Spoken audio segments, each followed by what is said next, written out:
Here we go. Round two. Awesome. All right. Yeah, I think now we're recording. Good. Okay. Okay. Well, that's all right. So, for those of you who are listening back to this live, we had a little bit of technical difficulties, but none of you had hopped on yet to join us for the question and answer. So, kind of works out anyway. I am here with Samantha or Sam Straub, who's a very special guest. We're really excited to have our first guest that's from outside our direct community. I'll let Sam introduce herself in a minute, but we thought it'd be great to have Sam on and get some professional expertise on dealing with stress, anxiety, and all those other feelings we all are having during this quarantine situation.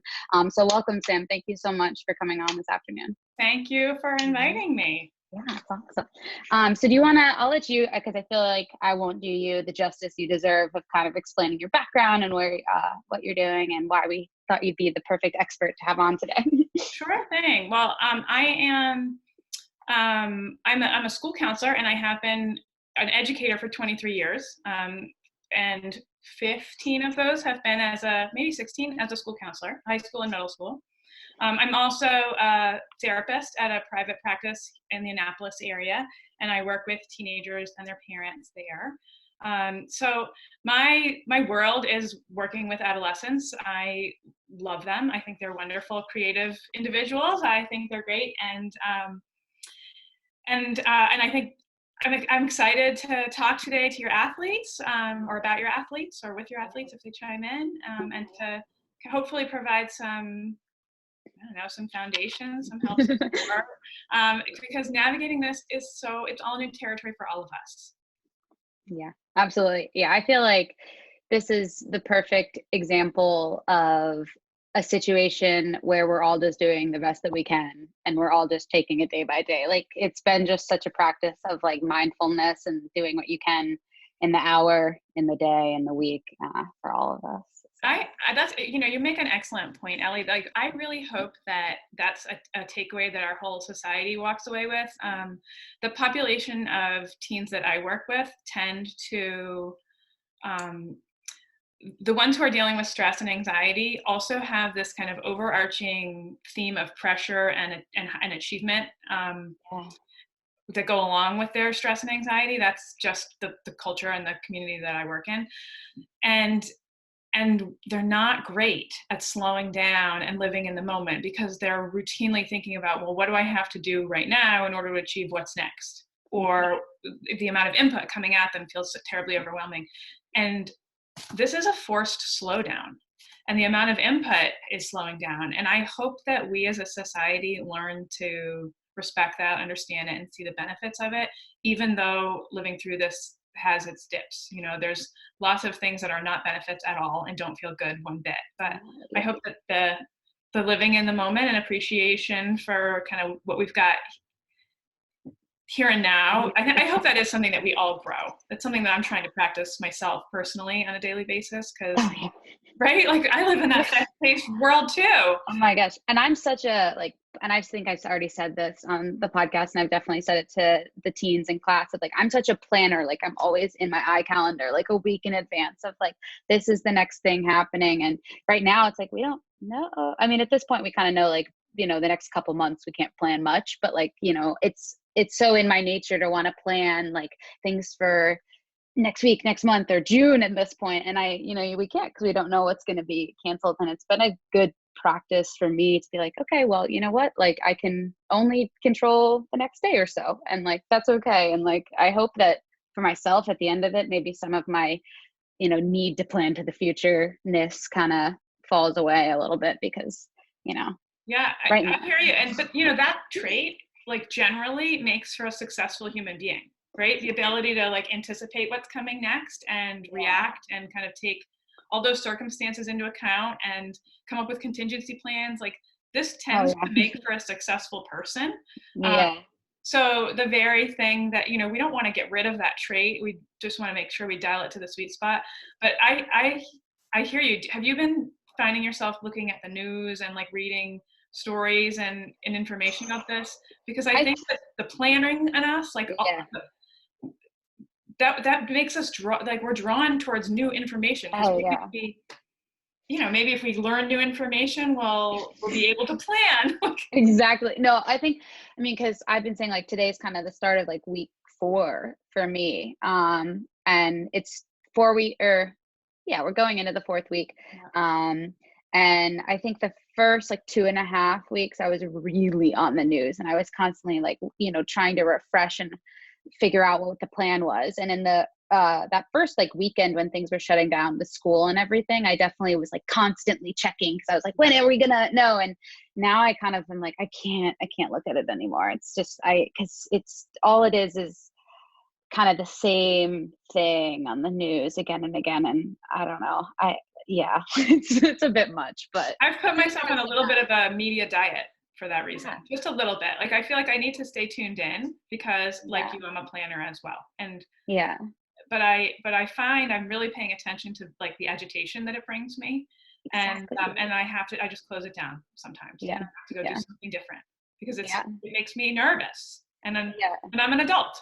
I think that's a perfect, I think that's such a great transition because I feel like, we said it at the beginning of like, this is a crazy, stressful situation for everyone, but I keep trying to just repeat it because I think it's so important to remember. It's like, adults at various levels. Like I joke all the time. I'm like, I don't feel like I'm a real adult. Like I'm like the real adults and then the like quasi adults, like, and then teens, like everyone is feeling this like on different levels. And in some way, like, and it's okay. And, just, I think that it's really easy to feel like it's only stressful for you or for your kind of demographic and age group, but it's stressful for everyone and everyone just shows it in different ways. Like I think that like I've been showing it very outwardly, like I talk about it all the time with like the, and things when the news headlines are scaring me or I start to cough because of the pollen, I get like panicky and I say it out loud. And then my younger brother, he's in college in Brooklyn and he's stayed in Brooklyn and he's quarantined up there. Like his kind of tactic on all this is more like avoidance and just like not talking about it. And everyone is going to respond differently and that's okay. My understanding. Yeah. It is. And I think that what's important is to just kind of tune into whatever your response is. Because we are going to be all over the map. I've talked to students and clients this week, and I have some who are saying like, I actually am doing just fine. I'm kind of liking this, in fact. And these tend to be my introverts, right? The ones who need less social input. So, yeah. And who get tired sometimes from being in large crowds and a lot of a barrage of information coming at them. And I've got others who are like, I'm missing my friends, I'm missing my teachers, I'm missing the normalcy of the routine. Kids are all over the map. What I want to encourage is doing something with whatever you react. If you're having a negative reaction, talking about it, basically. That's what we know is that in times of uncertainty, in times of stress, in times of traumatic events, we are more likely to insulate ourselves from the negative after effects of that if we process our reactions within relationships that are comfortable and caring and supportive. So your method of just like telling people that you're freaked out, I mean, like, keep doing that. That's, and I would encourage, if you've got listeners who are in the same boat, I would encourage them to do that. I think it's really important to have your people, your tribe, your friends, but in this case, having someone who maybe is a little bit like you, Ellie, you might serve for some of your athletes as a sounding board, right? And because you are not a teenager, you are like, you're one step removed from where they are in life. And I think it's really important to have those people in our lives who we can go to, who are outside of our friend group, who maybe can offer a little more wisdom, a little more perspective. And hopefully parents can fill that role as well. But talk about it. It's so important. And it's binding. It brings us together when we do that. Yeah, no, definitely. And, I'll just say it again. I keep saying it to all the listeners, like I'm here anytime. You guys know how to find me and I'm happy to kind of be that sounding board, especially for myself. I am so much someone that like is a verbal processor of my own emotions. Like I just need to like word dump on people. And then I'm like, okay, I feel better now. Like, like I just need to like spew it all out. And then I'm like, all right, well, now I feel fine. So I'm happy to be that for someone else, any of you guys anytime. But I think something you said that was really interesting and important, is you mentioned trauma. And I think that it's really easy to brush this off as just it's a world event that everyone's going through, and kind of ignore the fact that this is going to be traumatic on different levels to everyone. I think even on a small level, I think this is going to affect everyone. And trauma is a very real thing that affects our physical bodies and our brains, from my understanding. And so something that we had kind of talked about before too was like, this is a real grief situation. And so I think putting the term grief and the term trauma, and actually recognizing that both of those feelings and both of those things are happening in this situation, is important, and something I wanted to highlight as well. Because let's take those one at a time, though they're related. They're absolutely definitely. So trauma is when something happens to us that overwhelms our ability to cope. That's really so there isn't a singular definition of a thing that is traumatic for all. It's when our ability to bounce back, our ability to be resilient, our ability to manage gets overwhelmed by something that has taken place. And it tends to leave an emotional mark and a physical mark. And I don't mean it can increase our stress levels, it can increase inflammation within our body that then can cause aches and pains and stomach issues and sleep concerns. And what we know about trauma is that there are certain mitigating factors that help us manage really, really hard stuff and come out less scathed than we might otherwise. And predictability, routines, control, relationships. So I read an article, I think it was consistency, control, and connection. Those were the 3 C's that this author, and I can't remember the author, but this author put forth. And it was for educators about creating that within your distance learning environment for your students. But I would say that kids, teens, all humans need to seek those things at this time. If you're starting to feel overwhelmed, look for areas that you can control, and we can talk about that, like where you have some agency, and use it. Keep some routines and some consistency, but let go of some.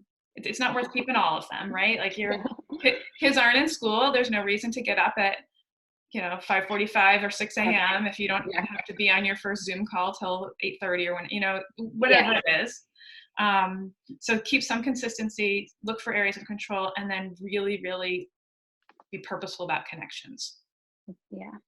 I like that a lot, because it's so our kind of Fairwind's tagline, or I don't know, catchphrase, I don't know what the right word is we say, be curious, be courageous, be consistent. And so as soon as you said that, I like that, because we've been thinking about how all of those 3 themes can be especially useful and applicable now, like being courageous enough to keep persevering through all this, like be curious to explore new ways of connection through Zoom and new ways of learning, and then just consistency of trying to keep what routines we can. And you could add like the 4th C could be stay connected. And this initiative that you're taking on here, Allie, to keep your athletes connected, to keep their families informed, like this is absolutely a form of connection that we can do from afar. We can kind of open ourselves up, bring our ideas together.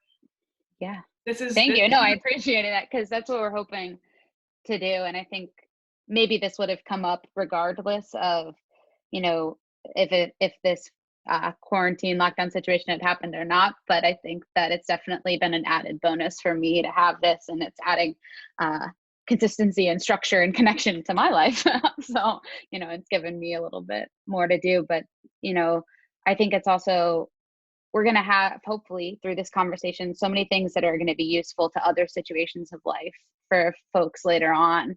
And I think that, I don't know, anyway, I'm rambling, but there's so many things that I think we can learn from this experience and apply to other areas of life. And I think you're right. I think you're absolutely right. I mean, this is a test, this is there's, and we don't have any choice. We're in the middle of it and we have to walk through it. You can't just stop, right? The world is going to keep spinning and you've got to walk on it. So, the other thing that you mentioned was grief. And, yes. Historically the psychologists kind of, agree that there's 5 components to grief. We used to think it was a progressive stage, you went through one and then the next, but now we understand it's just like a big soup. And those are denial, anger, bargaining, sadness or depression, and acceptance. And when there's a loss, we tend to, in some form, feel some or all of those at once, one at a time, and bits and pieces. And especially some of our teenagers and our older teenagers, like our seniors. I don't know if you've got any seniors in your. No, we do. We have a few. Yeah. They are looking down the line at some loss. And, some of you, I don't know if you've got kids who participate in organized sports or in like club programs. Yeah, definitely. Yeah, we have a few. I mean, we have a couple seniors in general. But one that comes to mind, she is a soccer player, and she's gonna be playing D1 soccer. Shout out Soph. And like she, I've been thinking about her through all this of like soccer, is a fall sport, but she has spring tournaments and things that have been, canceled, and other seniors too that have other events and things that have been canceled. Yeah, and some of maybe your sophomores or juniors who are in the middle of recruiting opportunities. These are all legit concerns because and so they're not going to, we don't know, but it's looking like most seasons are decimated, and I know some colleges have just like pulled the plug already, like most athletic. I think most, yeah. I mean, even with graduations, that kind of thing, like, and high schools are playing it by ear. Some states like Virginia has just bagged it for the year, right? Maryland seems to be inching along. We're kind of seeing where we go. Because we're looking at end of April at this point. Is that what? Yeah, right. End of April. 20 something. Yeah. We'll see, right? Like that's one of those. Like try to plan, but who knows how far out we have to go. Yeah. But I think what I would want to remind teenagers of is if you look ahead and you see these things that were supposed to be on your calendar and you were looking forward to aspects of them, or you were looking forward to what they would do for you, the results of these, even if they themselves weren't going to be fun, and they're not happening anymore, you get to be upset about that. You get to have a reaction. That is yours to have, and I've talked with some kids who have said how, I feel selfish, or I feel entitled to be feeling sad about missing my sports season when there are those in hospitals battling for their lives. Yeah, that's exactly, one of our seniors, Julia, I had her on the first podcast that we did, and she was saying the same thing. She's like, it's hard, like people are dying, but I'm still upset that prom is probably canceled. Like, right. Guess what? My response is, I am so glad you get to be upset about missing prom. Yeah. And you, like, that was something you were excited about, and it's fun, and it's a rite of passage. And in American society, outside of religious rites of passage, we don't have a whole lot of markers for transitions into the next stage of adulthood, right? And a lot of those markers that we do have come at the ends of school years, and especially for seniors, like leaving to go off to college, that's a huge rite of passage, and all of the things that are associated with it that include prom and graduation and a bunch of lasts, gatherings with your friends, and kids get to feel upset that they might be missing that. They get to have that. And I would say, if that's where you are, sit with it. Not easy to sit in distress. It's uncomfortable. We want to, most of us don't, we don't seek that, right? So if you're feeling distress, like, this is where the connection, the see and connect, comes out. Talk to somebody about it. Just put it out in the atmosphere so that someone else might be able to catch it and say, yeah, me too, because that alone feels better. Or be able to maybe offer you some consolation. What I think sometimes happens though, and this is if you have parents who end up listening to this, if when kids, like, parents' hearts walk around inside of their children. Teenagers don't realize that, but like, what, you know, that's why they freak out when they're out too late. That's why they want to know where there's, you know, like there's a safety component, that there is a constant conflict between many teens and kids, but it's about caring and making sure that kids come home safe and unscathed, right? So parents worry for their kids, and when their kids express distress, I'm so sad, I don't have a prom, sometimes parents' initial reaction is to at least them. Like that's a verb, like to, well, you know, at least you're not sick with COVID-19, or at least you're still in touch with your friends via FaceTime or Snapchat. Yeah.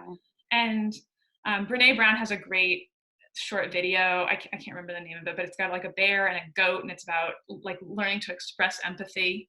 Have you seen it? Oh yeah. It's about 2.5, 3 minutes long.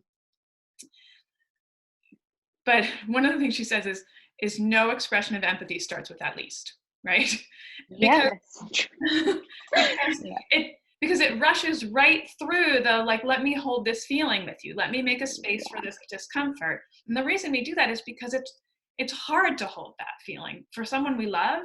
If someone, when they say like, I'm hurting in some way, I'm distressed, parents are like, ooh, I want to take that distress away for you and for me. So we'll try and look on the bright side. Yeah. That's what I was going to say, is like, I always get so angry when people, like when I'm doing my verbal venting with her, like, well, like, you know, the positive side of this is, I'm like, but I don't want to talk about the positives right now. Like, I want to just feel what I'm feeling. And like, you will want to talk about the positives once you're done though, right? Like that's.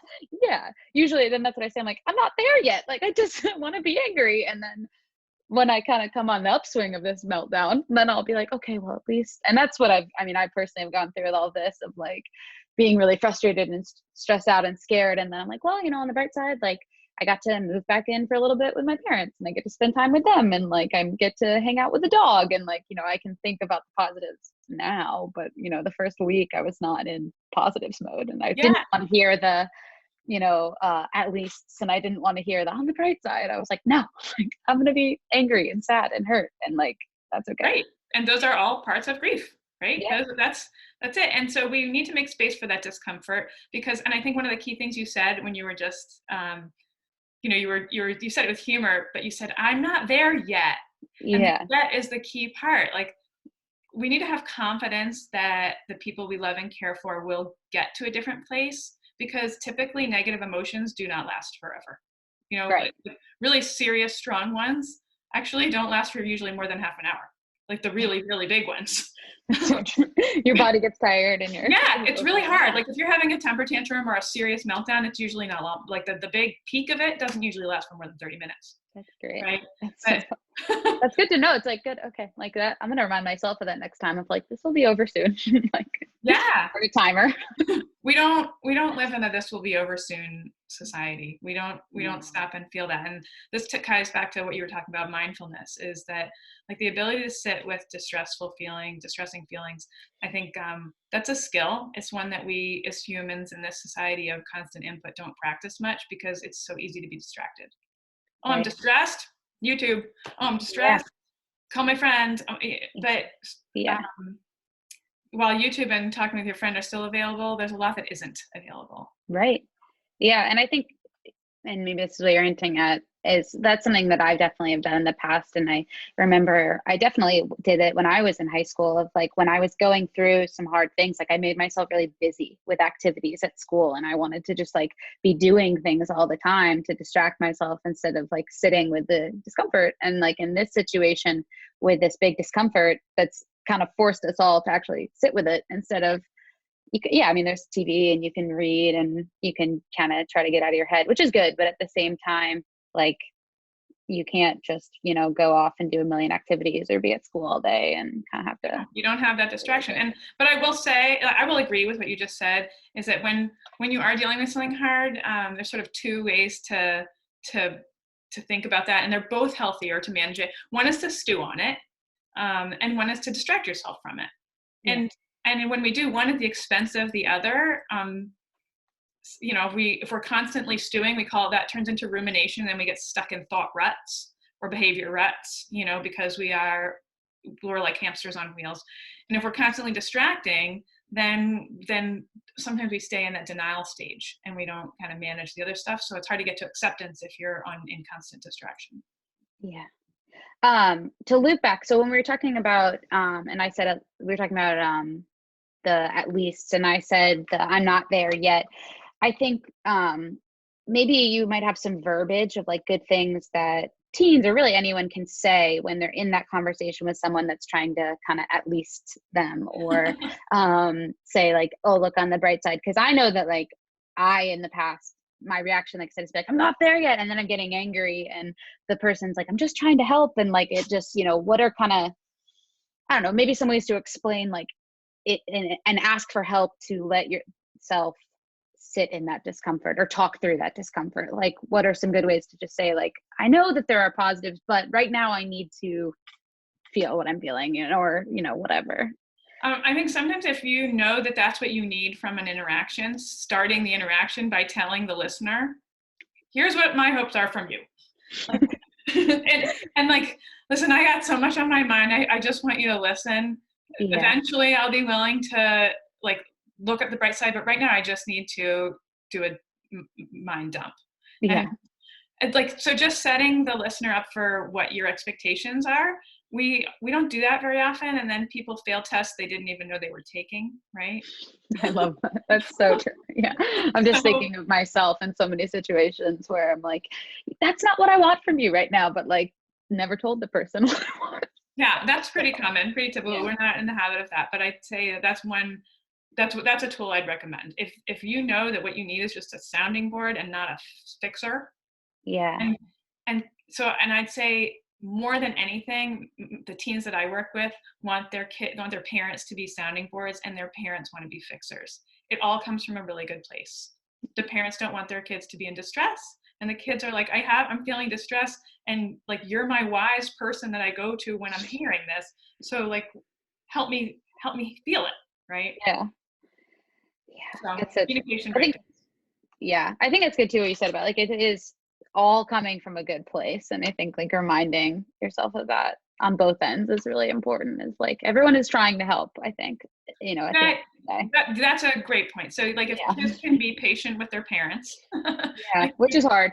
They mean well, and if parents can, you know, be patient with the fact that their kids are having really uncomfortable reactions to things that they've never gone through before, and they may be behaving in ways that are somewhat unattractive. Like, so, you know, when we're feeling grouchy or sad or nervous, actually, let me take the grouchy out. When we're feeling sad or nervous or scared, sometimes it comes out just like that, and that's really easy to read.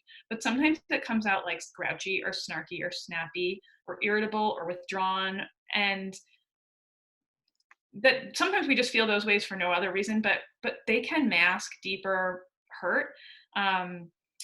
And I think sometimes parents take the snarky, snappy behavior at face value, and kids are like, well, if you knew why I was feeling this way, maybe then you'd ask me about it. And again, people are failing tests they didn't even know they were taking. That's true. That's so true. Because I think that, again, I mean, I can only think about, you know, myself and my experience because I don't have teenagers I don't have my own children, but like, you know, I definitely have been like that as a teenager, and have been like that now going through this like different phases of like just really being lazy like for a couple of days and just like wanting to just like sleep a bunch and avoid it, to being like getting upset about things that I wasn't really upset about just because I was angry, like, you know, like having arguments over nothing, like, you know. And I think it's easier for me now, kind of in the position or age that I'm at, to realize like, you know, that what I'm doing after I do it, that like I snapped about the laundry because I'm really just stressed out and overwhelmed in general, and then being able to apologize for it. But I think it's harder maybe to even recognize within yourself when you're reacting grouchy because you're sad, you know, earlier in life. That's a developmental norm. That like the human brain develops back to front. So the part of the brain that develop and the emotional, the emotional reactivity part of our brain is in the back. So that develops early and quickly in adolescence. So, and then the part of the brain that regulates emotion and reads other people and can calm your own emotions down, that's in the front of the brain, and that's the last part to develop. There's a psychologist, Larry Steinberg, and I believe his analogy is the teen brain is like a Ferrari without an adequate braking system when it comes to emotional reactivity. So like the ability to be like, why am I doing this? Oh, my emotions are coming out sideways. I'm carrying around, I'm stressed about something else, and I'm just biting your head off. That is not something that most of us can do in the moment, and it's really not something teens can do in the moment. Right. Because they have huge emotional reactions, because that part of their brain is very well developed. And then when they do, there's a mechanism in our brains that when we're having a big emotional reaction, a negative reaction, it sends the prefrontal cortex kind of offline for a while, so that part of our brain that's in charge of regulating and stopping doing things we know aren't good, or starting stuff we should be doing that would be more beneficial, tuning into other people's emotions, it's all inaccessible. So like hard feelings are doubly hard to manage when you're a teenager, just simply because of where brains are.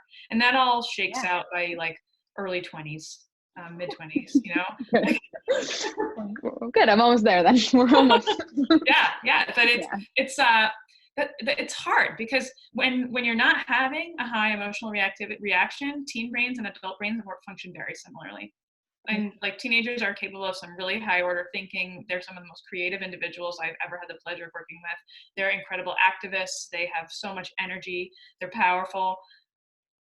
But when they have a meltdown, like it tends to be pretty big. Or it can be. Yeah. I think it's great. I think I love all that explanation, and like I even learned so much just from that. But I think it's great for teenagers to hear that, and there's kind of a level of like, okay, this is normal. That it makes it kind of feel.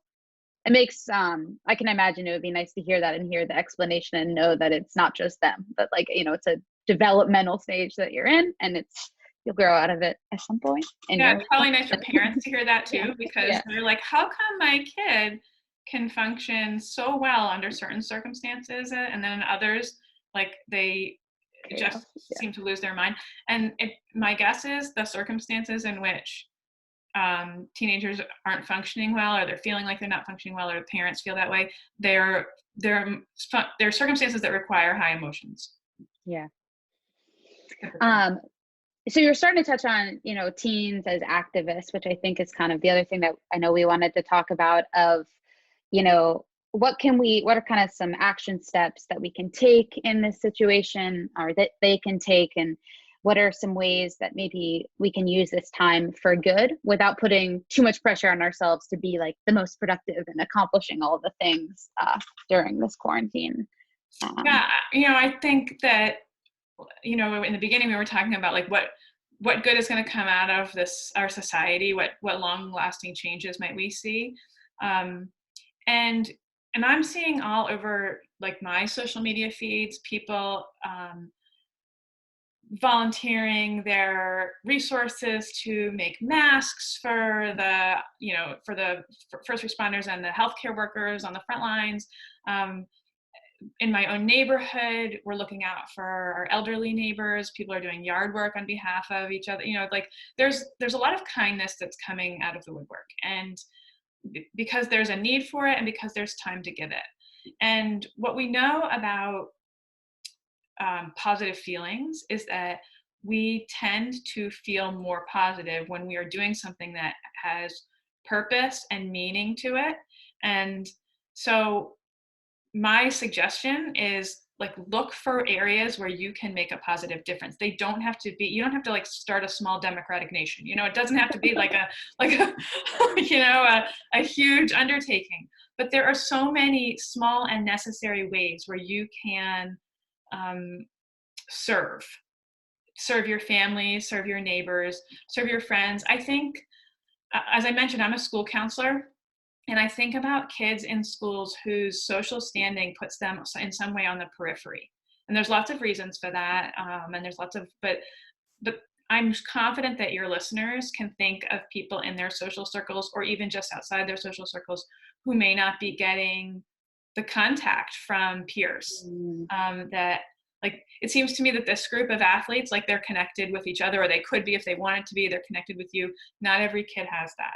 And if you know of a kid who, I'm speaking now directly to teenagers, if you know of a kid who might be walking in those shoes, here's a wonderful way to add meaning. Reach out to him or her, check in, see how they're doing. Like, they're small gestures, but they have big impact and ripple effect, because what we want is, we want for as many people to come out of this unscathed or less scathed, and we do have the capacity to help others through that. You don't have to take huge heroic actions. It can be simple, meaningful ways of serving. I love that. I love that it doesn't need to be huge, and it kind of makes me feel like I'm being more active than I am. And one small thing that I've started doing is just texting one friend or acquaintance a day and just being like, hey, like, how are you doing and all this? Or, hey, thinking about you. Or, hey, what's going on with you? We haven't actually talked in, a couple months, like, what's up? And just kind of almost making my way through my contact list in my phone, and like just being like checking in. And I think what you just said made me feel like that had more value than I realized it had before. So maybe that's one thing, people can do, is think about people in their classes, like you said, and just reach out. That could be your activism this week. That could be. Like, and there's some courage associated with that, because there's all these unspoken rules about socializing and social circles in high school and middle school. It's worse in middle school. But yeah. But people kind of worry, like, oh, so-and-so would think that's weird if I reached out. But simply saying, like, hey, like, we're all sitting at home, in much the same way, if you're going to preface a conversation with a listener with, here's what I need from you, it's like you're just putting it right out there ahead of time. Yeah. It's not weird to say, like, hey, you were on my mind. I was just thinking of you. If we were in class together, I would be able to say, hi, how are you, in math class, but we don't. So I'm just checking in. Yeah. And you might make someone's day, and you certainly won't ruin it. Right. And like, something that I think about a lot is, like, if someone did that to me, like if I got a random text from someone I hadn't talked to in months right now that was like, hey, thinking about you, hope all's well, I wouldn't be like, what a weirdo. Like, why did they reach out to me? I'd be like, wow, that's really nice that they were thinking about me. Like, we're all a little bit self-absorbed. So we all are like, wow, honored that they thought of me. Like, exactly. Everyone's going to be happy. No one's going to be like, what a weirdo. Like, that's right. It's going to be neutral or better. You're not going to make a situation worse by doing that. Yeah. And if they don't reply, okay, it's okay. Like, you tried, that's always what I think. I'm like, worst case scenario, they don't reply. And by the time this is all over, they probably forgot about it. So, That's right. That's right. And, other things that, that teens can do now, I think, like, this is a great time to learn some skills. Like, if there are skills that you are lacking, that you that you want to learn, cooking, changing a tire, just like adulting skills. Yeah. I would say this is a great time to explore that. And those explorations will do two things. One, it'll expand your toolbox of the ability to function in the greater world. And two, it will probably either keep things neutral or improved in terms of at-home relationships, because what parent wouldn't be pleased that their kid wanted to learn something adultish? Yeah. I recommend, I'll tell you guys should definitely take the opportunity to learn how to do some of those things. Like, I wish I learned pretty quickly when I had my first apartment in college that, like, I actually really didn't know how to cook at all. And I had to, like, figure it out in between classes and practice and everything. And so, yeah, take the opportunity, ask how to make your favorite meal if you don't already know, or I like the tire suggestion, or I don't know, get better at folding laundry or folding fitted sheets or something, it'll be useful. So that's awesome. I love that. Yeah, I love that. Okay, so last thing that I wanted to talk about that we kind of touched on, but controlling things, like this is a theme that we keep talking about with the teens, is controlling what you can control. And one of the things that they can control now is, coming to the workouts and, sticking on that routine. We're still offering them at the same time. every day for the teens. So the schedule hasn't changed for them. It's still, 4 o'clock. We're doing our thing until 5 o'clock every Monday through Thursday. And, sticking in that kind of consistency. But I think that sometimes that can go too far. I know in my life I've done that, where you get so focused on the things you can control that it maybe becomes a little bit obsessive. And so I wanted to definitely talk about that balance and finding, focusing on what you can control, because we can't control the greater world right now. We can't control the spread of this virus other than, social distancing ourselves and staying in quarantine. But yeah, how to not kind of take that too far with various things and still Yeah. have the kind of flexibility and flow through life. I think those folks who lean towards the perfectionistic side of things, and there's plenty of us out there, and I lump myself in there with my people. I think that we are at greater risk for like exercising those tendencies because so much outside of our realms does feel out of control. So first of all, that's just something to bear in mind. If this is a way that you lean on a good day, you might lean more heavily in that direction under the current circumstances. So be vigilant. So that's the first thing I would say. And the second thing, or another point I think to consider, is when our efforts to maintain routine become so rigid that we are not paying attention to our personal needs, the needs of our body, or we're making choices that are the sacrifices are too big for the circumstances. I mean, I'll give an example of that. Then I think that we may need to dial that back. So, like right now, this is a magnificent opportunity to get way more sleep. Teens are chronically sleep deprived. School starts way too early for their circadian rhythm everywhere. Teenagers would far prefer to go to sleep sometime between 11 p.m. and 1 a.m. That's that's a preferred bedtime. Some are staying up way later than that, and then sleep until they're done, right? Which is into the mid-morning at a minimum. And some people, their bodies left unchecked, want to stay up later and sleep late. They become basically nocturnal. This is an opportunity to give into that and to let that let your circadian rhythm that is naturally shifting later, and it does shift back when you get into your 20s, allow that and then notice what happens, because what tends to happen when we are less sleep deprived is we are less anxious, we have less need for those kind of obsessive or controlling behaviors. Our bodies feel better, we're less cranky or snappy with other people, so our relationships improve. So that's just one example of a way that I think this is absolutely the time to keep some semblance of schedule, but to loosen your expectations around what that should be. Yeah. Stay consistent, have a schedule, but it doesn't need to be the same as it was if we were living our normal lives right now. It doesn't need to be the same day to day. That's one thing that I've been doing is I have a plan for my day each day, before I go to bed, or things that I want to do at different times, and roughly know what time I want to wake up, and I try to stick to that. But it's not the same every day. Today I woke up at 8:30. Yesterday I woke up at 7. It's fluctuating. And I think that sometimes we hear the word consistency and routine and we think it has to stay so rigid, but it can be flexible, like you're saying, especially with sleep. if your consistency has its purpose, there is a sense of safety and security and consistency for sure. But if it becomes so rigid that your ability to function in your daily life is taking a hit, then it's time to really look at that and maybe dial that back. In my household, we're doing school right now. The school where I work has gone back to online schooling, and students have 5 classes a day. They're shortened, and there's breaks between them. But 5 times a day, they're checking in with some teacher and getting some kind of a lesson that's synchronous or asynchronous. But prior to that, when we weren't doing that, the structure of the day was everyone goes outside and exercises at some point. Yeah. And we'll see you at dinner. Join us at the dinner table. That was it. Those were the expectations. Those were the anchors for the day. Exercise and one family meal. I love it. I think that's great. And that's, yeah, like I said, it can be like a couple more like a checklist rather than a schedule. Like I think that's a good rule too of like get outside, eat dinner together, great. But like those don't need to happen.